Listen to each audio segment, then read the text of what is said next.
भारतीय उपमहाद्वीप का इतिहास सुनहरी कहानियों और रोमांचक घटनाओं का संगम है जो लगभग 6,000 वर्षों का पुराना है। ये समय मानवता के विकास का गवाह रहा है, जहां समाज ने अपने पैरों पर खड़े होने के लिए संघर्ष किया है। ऐसे ही समय में सिंधु घाटी सभ्यता ने जन्म लिया, जो विश्व की सबसे पुरानी और सुसज्जित सभ्यताओं में से एक है।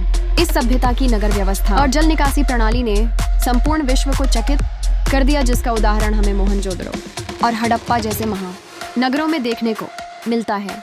भारत का शिक्षा के प्रति लगाव भी ऐतिहासिक है। विश्व के पहले विश्वविद्यालय तक्षशिला का निर्माण 700 ईसा पूर्व में हुआ था।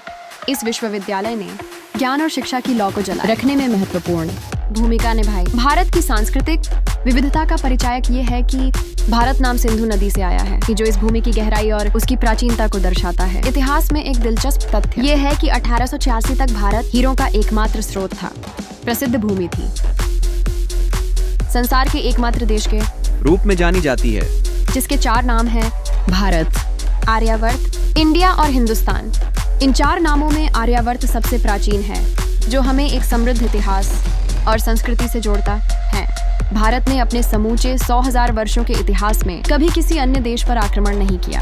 यह एक ऐसा भूमि है जहां शांति और सहिष्णुता का पाठ पढ़ाया गया है।